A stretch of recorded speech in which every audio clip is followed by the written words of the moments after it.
On this episode of Connected, we review Pepcom, the digital experience, a preview of CES and holiday gift giving. Also, an interview with Mark Peterson. All this on Connected. The network for the AV industry. What are you listening to? This is AV. This is AVNation. This is AVNation. This is Connected, Episode 8, Pepcom and Beyond, recorded September 15th, 2016.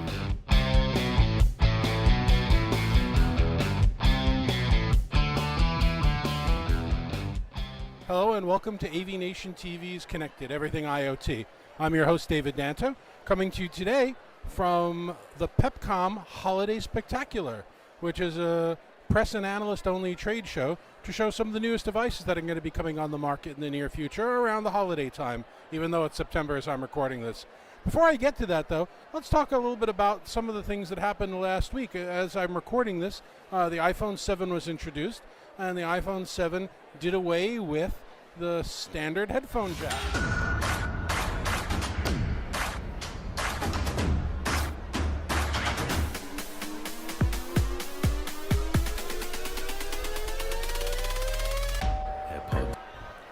With Apple planning to charge $159 for their AirPods, there are a lot of people thinking that that's a pretty wacky price for a product that isn't very new or a good idea. Take a look at how Conan lampooned it.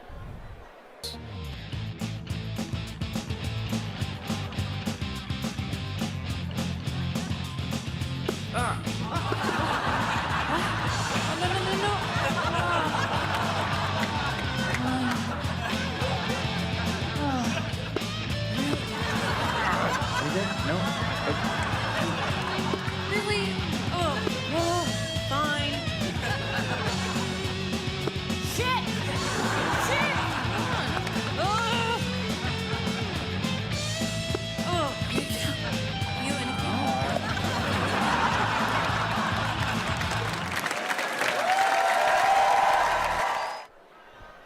Personally, I'm not a fan of removing the headset jack. I think that any standard connector is better than any new proprietary scheme. But even beyond that, $159 for wireless headsets, when you can get a pair that looks like this from Plantronics for around $100, and they already have a wire so that you won't lose them and they won't fall into the sewer grate, I think is a much smarter idea, and it could have been accomplished without removing the headset jack and taking that convenience away from people. I'm of the opinion that might be a decision that they eventually reverse.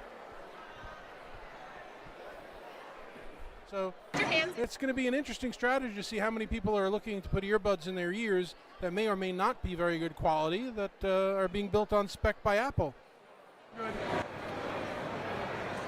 So let's take a look at some of the IoT devices that we're seeing demonstrated here today that will be hitting the market around the holidays this year.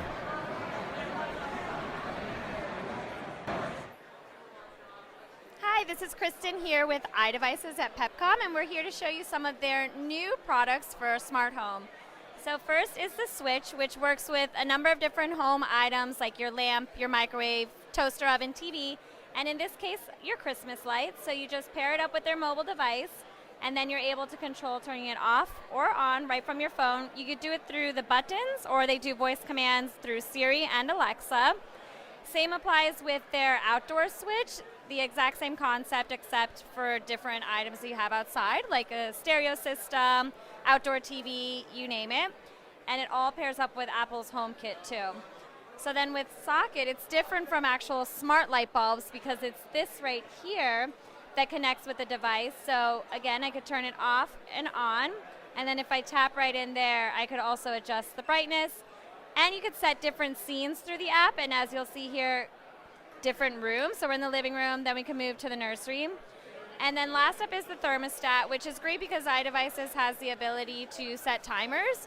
So if you want to make sure that it's a certain temperature in the morning when you're leaving, and then at night when you're going to sleep, you can do that all with iDevices. A number of different retailers, but on iDevicesinc.com as well. Hi everyone, my name is Vineet Modi and I'm here with Portal. Portal is the only and first Wi-Fi router designed for crowded urban environments. If you're seeing a lot of Wi-Fi networks on your laptop or your phones, this is a router that's going to solve all your problems. This router can work, is the only one that's certified by the FCC to work in bands that no other router can work in. This router has, if you see right there, we're in this show called Pepcom. In this show, no one can get Wi-Fi. We're streaming 4K videos in this show. We're able to do speed tests. We're able to do all these things in such a crowded environment. If you have a lot of gadgets at home, this is the router to go buy.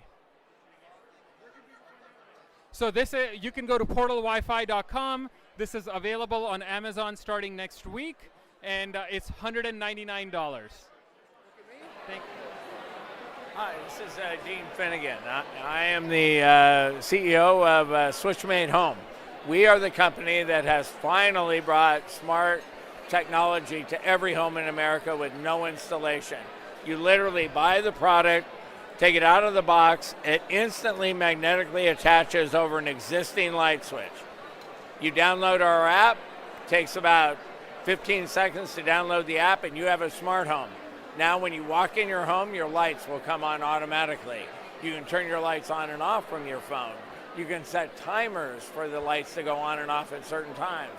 When you're on vacation, you can set it on random, and the lights will come on at different times so people think you're home when you're not. So basically, we have taken a product that until now has been a niche that required custom installation and made it available to every household in America. It's $39.99, and it's available in every national retail account in the U.S., and I mean every, 18,000 storefronts by October. So that's Target, Bed Bath & Beyond, Walmart, Home Depot, Kohl's, Macy's, Costco, Office Depot, Office Max, the list goes on and on. And this won't be your only product in the space? Or No, we will be, this is our, lighting is the #1 usage profile in home automation, so we're starting with this. But by January, you'll see 7 new products from us: remote access, cameras, receptacles, and a lot of other things. I don't want to talk about this early. Do you have a website people can get information? We do. Go to myswitchmate.com or buyswitchmate.com. Hi guys, I'm Zoe Revis here with Dealing, and today we're talking about our brand new Full HD 180-degree Wi-Fi camera. This is the latest in our home security line. Great thing about this camera is it's the full 180 degrees. So for those, most competitor cameras offer about a 120-degree field of view. With this, really, you get the most bang for your buck at the full 180, so it offers about a 50% more field of view. Also has the 1080p video quality, so really that crisp, clear detail that you need with the home security. Another great feature is the micro SD card slot for local recording. So most people with their local recording, they not only want to be able to view live from anywhere with the MyDealink app, but you can also view recorded footage. So with this, it has the responsive recording. You can view live, record 24/7 with the micro SD card slot, or do responsive recording with the sound and motion detection trigger. Last but not least, the sound and motion detection, like I mentioned, as well as 16 feet of night vision. And last but not least, we actually also have the Wi-Fi signal LED. So great for positioning in your home. If it's too far from your router, it'll actually turn orange. And all of this is available for $159.99. Can you access everything with your MyDealink app from anywhere on your phone, tablet, or computer. This is available now. Hi, it's Scott Franklin here from Ventive, and we've got a variety of new products I'd like to share with you. So we've got a line of new hubs that we've designed. As the Internet of Things comes into being, you're going to need more and more power to keep those things operating. For the Road Warrior, we have the RQ600 is what we call this. This comes with a 5-foot cable. How many ports is that? Wait a minute. This has 6 ports. 6 devices. 6 devices. Are they all the same? This one here has a Qualcomm Quick Charge 3.0 dedicated port.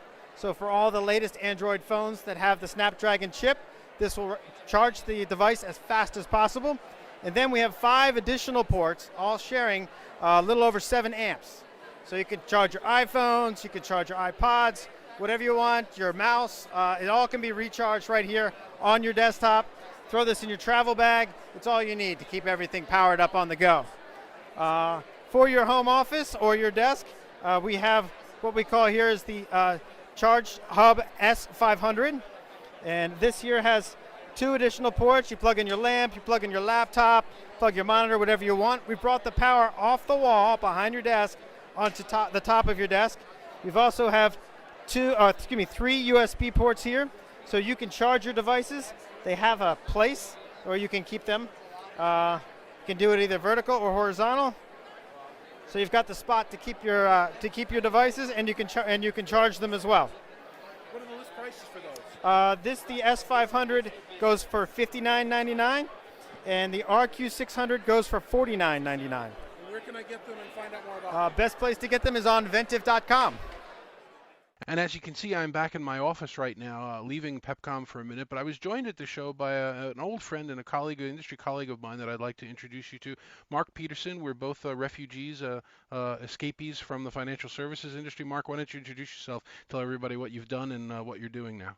Hi, David. Yes, I'm from Shen Milson Wilkie. I'm now an associate here, and I'm doing unified collaboration and the corporate industry, but you and I both have quite a interest in the consumer market, and that's, I guess, why we saw each other again.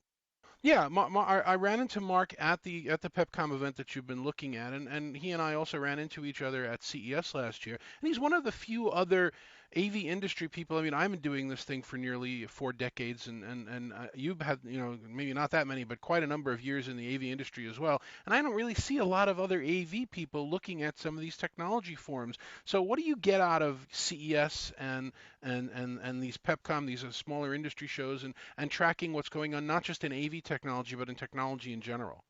Yeah, well, first, I try to, that's just a little bit like meditation. I try not to force myself to think too hard about particular trends and analysis and try to get myself immersed as a consumer, right? And it's almost like piling everything in the middle of the rooms and then figuring out what is it that's really kind of interesting to me, what's compelling to me, and then looking at that and reflecting back as why is that of particular interest to me? And it could be things like we saw at the show, the ability to make beer, right, in a single container. It requires all this massive process, and now people are buying this kit to be able to do it at home. And so, well, why? And why is that of interest to particular people, and why does that make me perk up, right?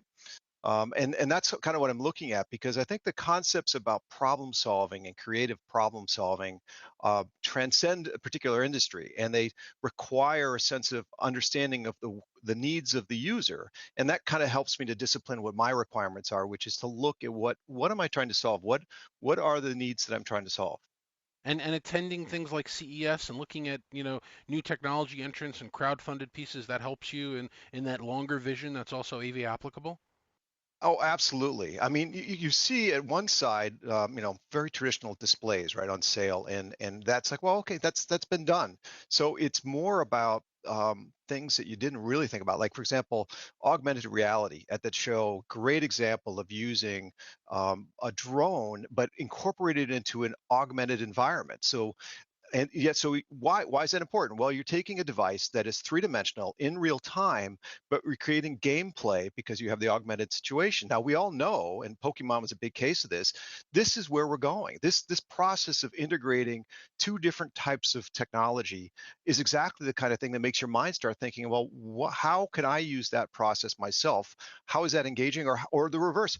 How is it not working? I mean, just as equally well, when I walk that floor, David, it's about what I don't think is really going to make a lot of sense, like an app to track my travel, right, and what seat I need. I mean, sorry, I don't need that. And by the way, I'm a very frequent traveler. I've tried that app. It goes 80% of what you need, but then doesn't do the rest.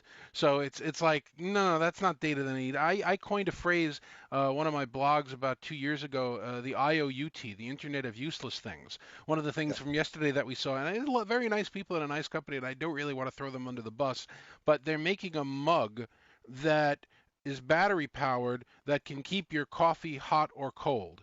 And I started talking to the guy about that. And that's Bluetooth, by the way. It's Bluetooth capable.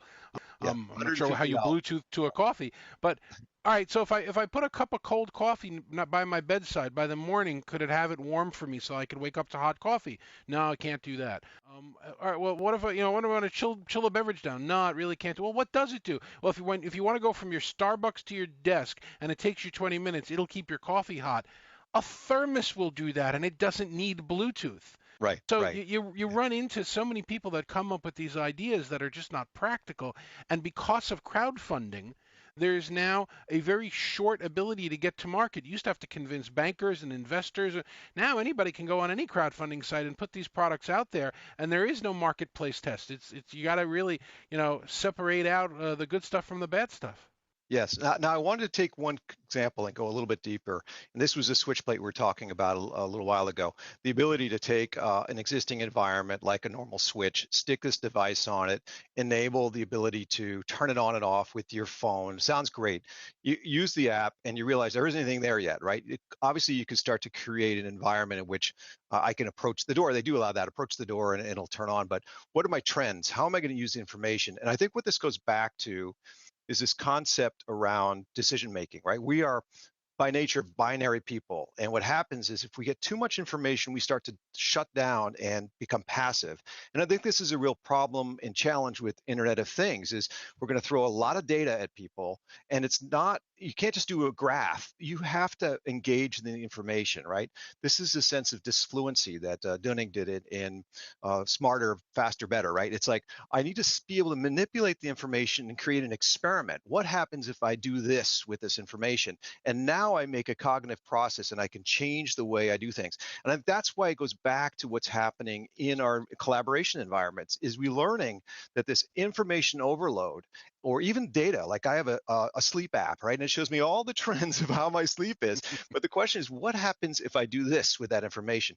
That's where it starts to be powerful. And the requirement then goes back to metadata analysis and how fast we can retrieve all that data and then put it in front of the user so they can make an effective decision. And I think that's really where the challenge is going to be. And then how do we manipulate that information at various levels, senior executives or an IT person? How do I change factors in real time based upon my needs and see an outcome and make analysis? And I think that's really what we need to be able to do. Yeah, and it's I don't want to take anything away from that Switch company because we have a demo of him earlier that the viewers of this webcast have seen.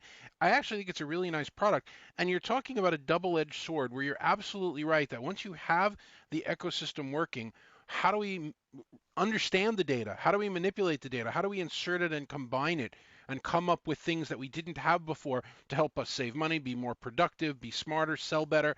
But on the other hand, and I've been following the IoT lighting trends for the last 2 years. This is the first one that actually is easy. I've unwrapped replacement switches. I'm an electrical engineer. I can wire the electricity in my house. I've done it a million times. And I unwrap the switch and I go to wire the new one up, and it needs true earth ground. What do you mean it needs true earth ground? I've got ground in the box, not good enough. It's got to have that fourth wire. So in order to put in this $29.95 switch that my Amazon Echo can control, I need to bring in an electrician and rewire all the wiring in my house. The barrier to using it is too hard, and you find that for a lot of these devices. So some combination of ease at the front end and then ecosystem and smartness on the back end is one of the ways we're going to start to see successful use of the big data and really get the promises of IoT met. Yeah. But of course, you have to have those data engines. I think this whole thing about extract, transform, load not working and having to get into a distributed process and how map and reduce is actually going to be effective.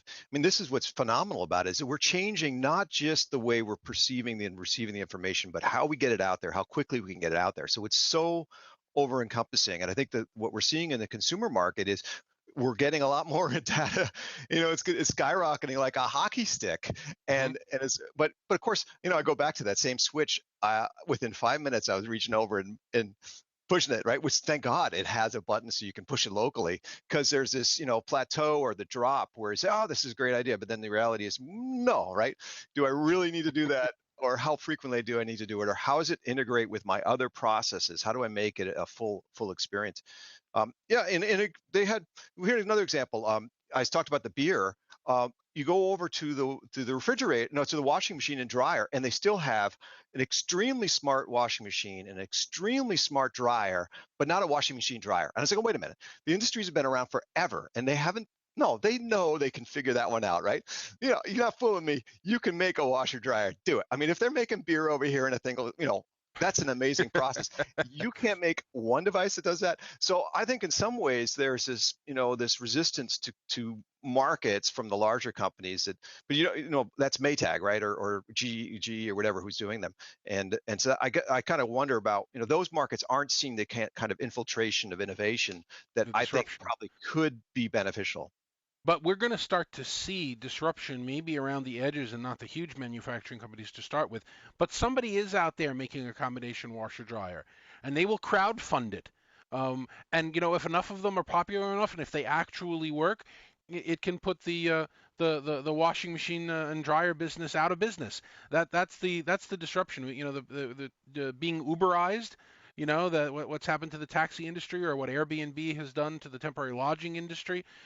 A better idea has the opportunity of making it to market around existing stalwarts, and that's another reason that I really stay on top of the consumer market and a lot of the IoT, because you never know where this next innovation is going to come from, and all of a sudden you see people using Waze, as an example, as driving. Where did that come from? Well, you have to kind of stay on the market and understand the emerging technology in order to start to see fits for it and where it would go. And I find it very invaluable. I've even started to book my CES travel. It's September now. We're going to be there in January, and the prices are absolutely insane for that travel. I don't know if you've looked at it, but $800 for a hotel room and $1,000 for coach coast to coast. They're really nailing it to us techies, but it's an important show to be at to understand where these things are coming from. Oh, absolutely agree. Absolutely agree. And it gets overwhelming though, right? And I think you kind of have to pick some areas that you're going to have as your point is the most influential point. I mean, a year ago, I really wanted to get into health health devices and health monitoring, big. But now I'm looking at it going, nah, maybe not health this time, right? Maybe it doesn't have that sense of attraction. And again, I try to put aside the theoretical about business or communication on a corporate level and think about myself as a person, right? And let my own heart kind of drive the areas of interest, because I think that gets me a better sense of what everyone around me is doing as well. But it is tricky to go through a show like that, or even the show we went through, and not get kind of swayed away into a certain corner, whether it is looking at a drone or perhaps, as you said, looking at this coffee cup. But the thing about the coffee cup is it did a precise degree. That was the thing about it. You could get the exact degree. So, but I actually am a coffee person. I do my own roasting and coffee. And the question is reality is, if you really know about this, you actually want the coffee to change temperature because it changes flavor forms as you do it. And you actually don't want, so I don't know if they actually did enough work on the value there. And ultimately, that comes down to why I enjoy it, in addition to finding it useful for my job, because I'm a nerd, I'm a geek, I'm a techie. I was at the Star Trek convention earlier this year. I hate to admit that, but my first one, and I went. We enjoy it for what we get out of it ourselves, and then it has this application as well for what we do in the industry. And that's what, looking at it from that eye that you point out very accurately, how would this affect me? And how would I be moved by this technology or this device or this system or this data? And then applying that to our clients and customers is one of the ways that we're really able to take the edge and stay on top of what is a tremendous bleeding edge. Kids being born in hospitals today have more knowledge about technology than we have amongst all of our years in the industry. We have to keep playing catch up. So it's an interesting space. Why don't you give us like a minute or two what you're doing now at Chen Milson Wilkie, and how people would get in touch with you if they wanted to? Oh, sure. Okay. Well, as I said before, I'm involved in the corporate market, so and that vertical because of my experience previously at Morgan Stanley. So I'm looking at that as well as end user connections, as opposed to most of the work we get is through architectural huge projects. And I'm trying to get in again to the point of what as an end user of this technology is going to be important to me. And then the other part is unified collaboration, and that's kind of key, because it crosses over all the various, even though we're multidisciplinary, it itself is multidisciplinary. So that's where I'm again creating opportunities for companies to look at the way that they're doing their planning, office space planning, for example. Are they asking questions that may have been left off of that discussion when they initially said, oh, we want conference rooms. Well, have you thought through how you're going to make that huddle room work with the conference room? What's the underlying story? And that's the shift I think we're seeing in the consultant role is more upfront, hopefully, involvement in trying to look at this larger holistic picture, because the cost points are driving down. There really isn't any room at the installation point for consulting services. There's really no need. It's to avoid the traps and avoid the situations. I would say also, though, it seems like the huddle room still has this, there's a lot of learning to be done. People are wanting soft-based solutions, and it's still very volatile. It's volatile at a lot of different points, and one of them is the PC and creating an ironed out environment for the PC. So there's space there that I think is going to quickly wrap up, that's quickly kind of getting to a point of solidity, so that the people that used to be traditionally AV now are seeing that they can move over to an IT solution and have it be fairly ironed. So I'm doing that kind of work, David. Terrific, and I certainly I echo what you do, and I'm sure we have some overlap with what we do. But I'm constantly trying to talk to end users and clients about, no, I'm not going to sell you a piece of technology. Please don't come to our guys and ask me for a design for a room or a video system, because you've already lost. You're already going to be 2 years from now asking the same question and unhappy. I want to talk to your end users. I want to find out what the needs are. I want to create an ecosystem for you where a meeting is a meeting is a meeting, regardless of the tool set you're using. So in the next 7 tool sets hit the market next week, we can evaluate them based on, do they work with everything you already own, and do they meet the needs? I mean, you were talking about the emergence of the PC. I think HP just a couple of weeks ago released a device they call the Elite Slice, which is the pretty Windows PC meant to sit right on the table in the same form factor as a speakerphone that we used to use for years. And by the way, it is a speakerphone and a data sharing device. So I don't know if it's a great product or a terrible product. I've got one here, but I haven't worked with it yet. But we're going to see a lot more entrance into that small room space going forward. And the only way to know what's really needed is to examine an organization's entire ecosystem and needs and come up with it. So hopefully there'll be more guys like us and less guys doing bid work for technology and manufacturing companies.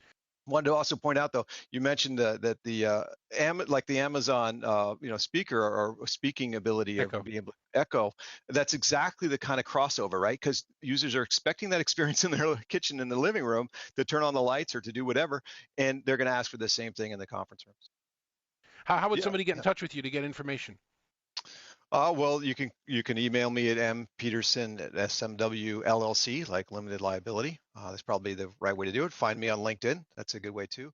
I'm actually going to be presenting at a couple conferences coming up at the end of October. There's a future office conferences coming up in New York City that'll be doing, and I'm also hosting up a end user conference in Boston for collaboration. Terrific. Mark is one of the few people in the industry that I certainly recommend you reach out to. Very, very smart guy. I understand. Thank you, David. I've been doing it for years. So thank you for joining me, and I certainly appreciate the chat all the time and appreciate your insights. Thank you for being such a great evangelist, David. Really appreciate your work. That's it for this episode of Connected Everything IoT. My name is David Danto, and I look forward to chatting with you the next time.